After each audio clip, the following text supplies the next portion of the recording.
Hello，我係 Samantha。好啦，今日我為大家要傳遞嘅係一種精準到極點嘅神經生物學呼吸技術。呢個係4月1號夜晚12位星際大師為我傳遞嘅，稱之為111星門。呢個技術能夠喺短短7分鐘之內，徹底地重塑人類嘅意識同埋大腦嘅結構。喺我哋而家呢個好內捲、令人窒息嘅時代，你可能覺得改變命運係需要幾年嘅心理治療，需要長年累月枯燥嘅冥想，又或者係每一日對住自己念誦嗰啲毫無營養嘅心靈毒湯語錄。其實呢啲都只不過係時代用嚟麻痹你嘅安眠藥，係系統為咗要將你困喺原地而設計嘅溫柔陷阱。嗰啲絕對唔係什麼虛無縹緲嘅玄學，而係純粹嘅生物黑科技。特定嘅呼吸頻率可以引發極其深度嘅神經可塑性，喺你嘅額葉皮層之中瞬間重構現實。當一個人懂得如何去主動奪回現實創造權，絕對就唔會再去瘋狂消費嚟到填補內心嘅空虛，亦都唔再需要外界嘅虛假認同。你會徹底醒過嚟，完全抗拒消費主義嘅收割，並脫離呢個精心編製嘅矩陣。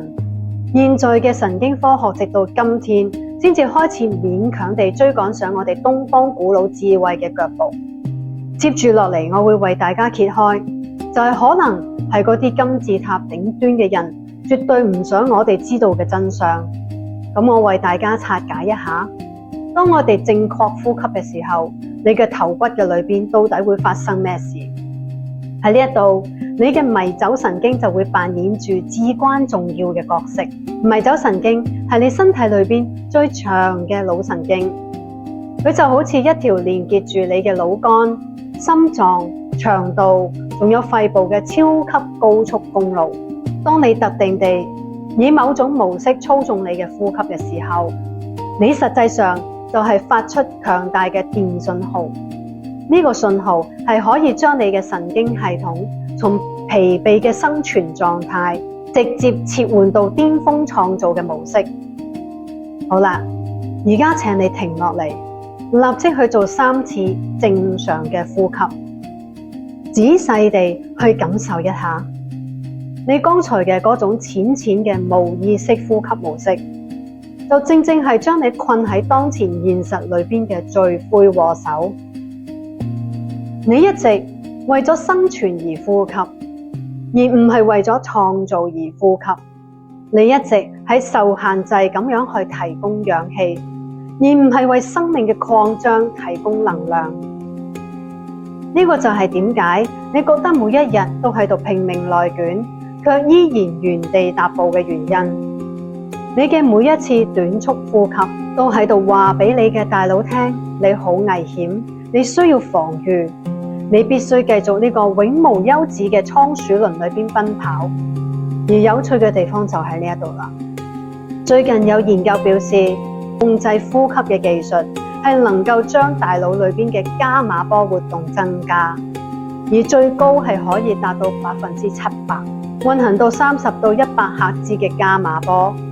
正係與高度覺知、高意識擴張，仲有神經科學家所講嘅綁定意識相關腦波頻率，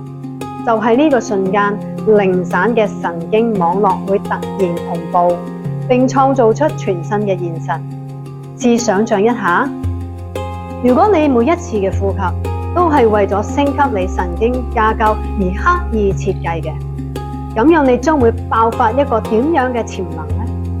呢個就係點解星界議會急住要向我哋傳遞嘅呢個信息啦。一旦你掌握咗呢一個生物嘅黑科技，你就能夠直接改寫你嘅底層編碼。一個能夠自主創造現實嘅人，擁有住最可怕嘅力量。佢哋唔再需要通過瘋狂購物嚟到填補內心嘅空虛，亦都唔再需要向外祈求嗰丁點可憐嘅社會認同感。佢哋徹底睇穿咗呢個系統嘅把戲，勇敢地逃離矩陣，堅決反抗消費主義割韭菜嘅行為。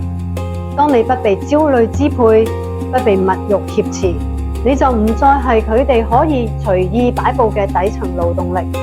系統最害怕嘅就係一個唔再需要佢哋提供假象就能夠感到滿足同埋強大嘅人。呢一啲從根本上擺脫控制嘅能力，就係呢一項7分鐘呼吸法真正嘅威力所在。佢唔單單係改變咗你嘅心率，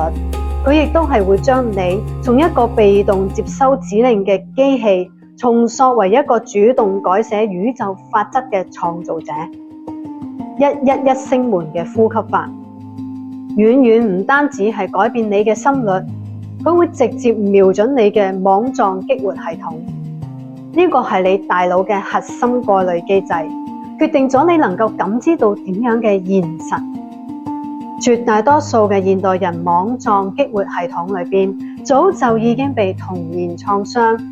社交媒體上邊無休止嘅攀比，仲有深層嘅恐懼感，植入咗錯誤嘅編碼。你嘅大腦每一日都係自動過濾咗成功嘅機會，佢只係俾你睇到焦慮，仲有失敗嘅幻象。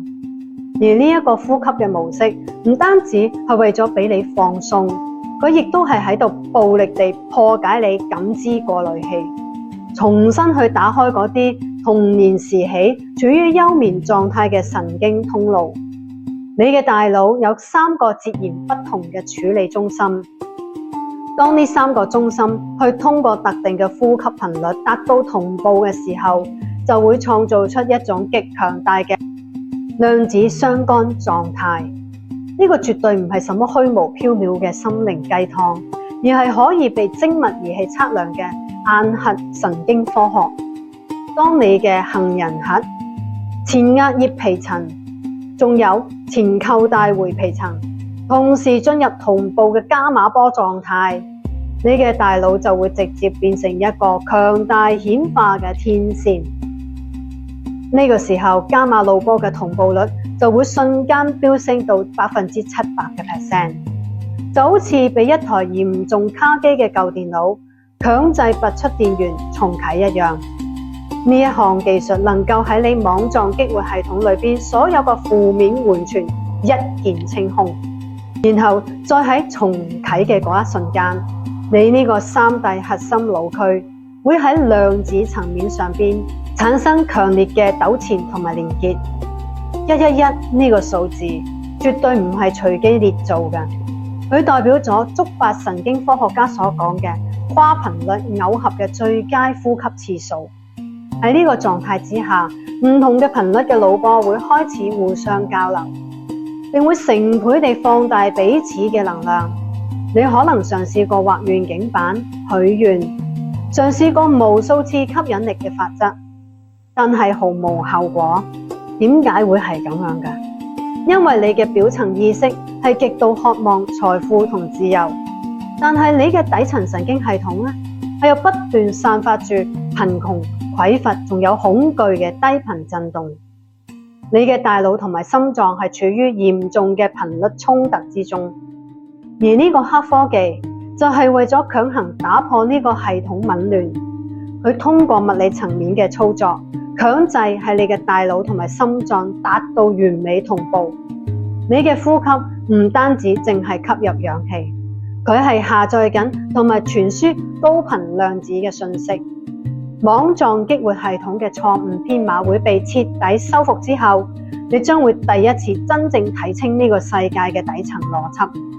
嗰啲曾經對你隱形嘅機遇、財富仲有人脈，就會好似潮水一樣瘋狂地湧入到你嘅現實。而家我哋就要進入最核心嘅實戰環節，呢一項被稱之為111聲門嘅技術，睇起嚟非常簡單，但係佢每一個微小嘅細節都係充滿住極度嘅科學精確性嘅。你正喺度掌握緊脫胎換骨嘅基因重構指令。成個過程分為3個階段。第一個階段係激活序列，你需要深深吸4秒鐘。喺吸氣嘅時候，你要感受一股能量從你嘅脊椎底部一直狂飆向上，衝到你嘅頭頂。呢個絕對唔係普通嘅心理暗示，亦都唔係簡單嘅想象。喺呢個瞬間，你正喺呢個物理層面上邊強制激活你嘅交感神經系統。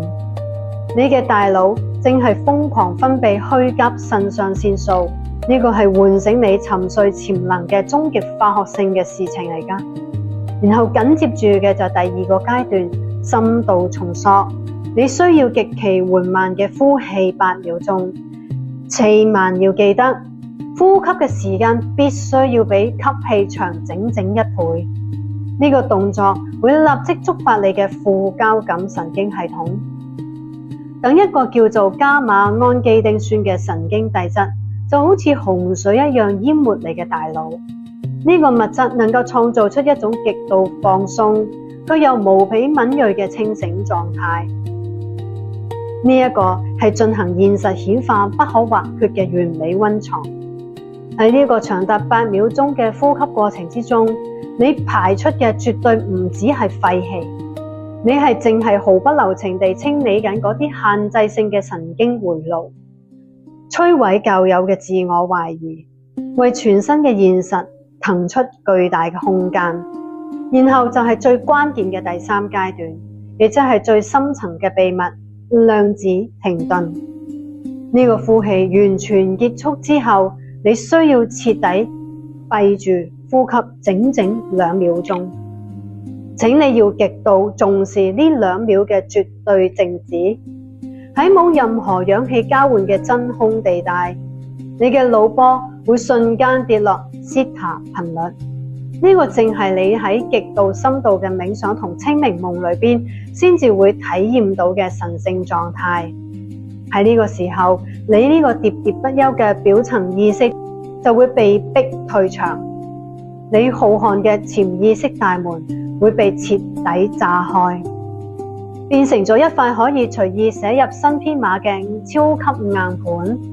你需要將呢個精準嘅順序重複整整111次，一次都不能多，一次亦不能少。點解必須要係111呢個特定嘅數字啊？因為當你完成第111次呼吸嘅瞬間，你嘅神經系統會發生一場史無前例嘅大地震。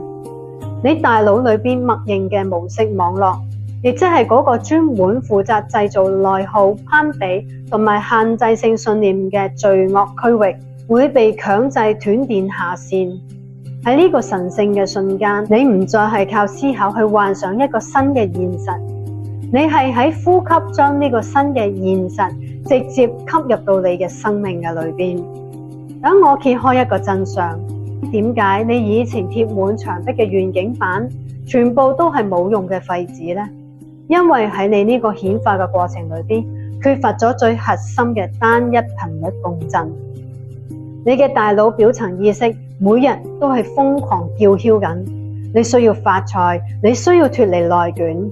但係你呢個極度疲憊嘅身體同埋殘破嘅神經系統，卻又無時無刻地散發住貧窮、焦慮仲有恐懼嘅低頻震盪。你嘅身體同埋意識互相撕扯，你發出嘅信號係極其混亂嘅。而呢一項111聲門嘅呼吸黑技術，正係為咗暴力地粉碎呢個衝突。佢強行將你嘅心率、腦波、細胞振動頻率鎖定咗喺同一個高維頻道上邊。呢個唔係虛無縹緲嘅靈修魔法，呢個係純粹嘅量子物理共振原理。當你嘅心同埋腦達到去絕對同步嘅時候，你就唔再係苦苦祈求財富同埋機會，你本身就係直接變成一個巨大嘅財富磁鐵，一個活生生嘅同頻振動體。接住落嚟俾自己7日嘅挑戰啦！每一日嘅朝頭早，請你提前7分鐘起身，揾一個絕對安靜嘅地方，嚴格按照我剛才所描述嘅序列進行111次呼吸嘅練習。但呢度有一個至關重要嘅前提，你係要必須詳細地記錄低喺呢7日裏邊所發生嘅一切，記錄一下你做嘅每一個夢，每一個驚人嘅巧合，每一次不可思議嘅機遇，仲有你感知上邊任何微小嘅轉變。煉金術士之所以要保持做詳細筆記嘅習慣，係因為佢哋知道現實嘅顯化往往唔係瞬間爆發嘅，而係嗰啲極其微妙嘅能量轉換，最終匯聚成為最徹底嘅命運重構。我會請你喺7日挑戰之後，返嚟喺視頻下邊發表評論，話俾我知，當你停止為咗生存而喘息，開始為咗創造而呼吸嘅時候，你嘅現實到底俾咗點樣瘋狂嘅回報俾你？呢個唔單止係一個視頻，而係一張逃離內卷矩陣嘅單程票。而家嘅問題根本就唔係呢個黑科技到底有冇用，而係你到底敢唔敢真正醒過嚟？你係唔係敢於徹底停止呢個充滿隨機性仲有意外嘅廉價人生，開始通過絕對嘅法則仲有設計嚟到重塑自我呢？但係關於111星門嘅呼吸，其實仲有其他更加令人毛骨悚然嘅終極秘密，一個我現在唔會直接公開嘅嘢，我會繼續嘗試。我哋下集再繼續。我係 Samantha，Namaste，Thank you，Thank you，Thank you。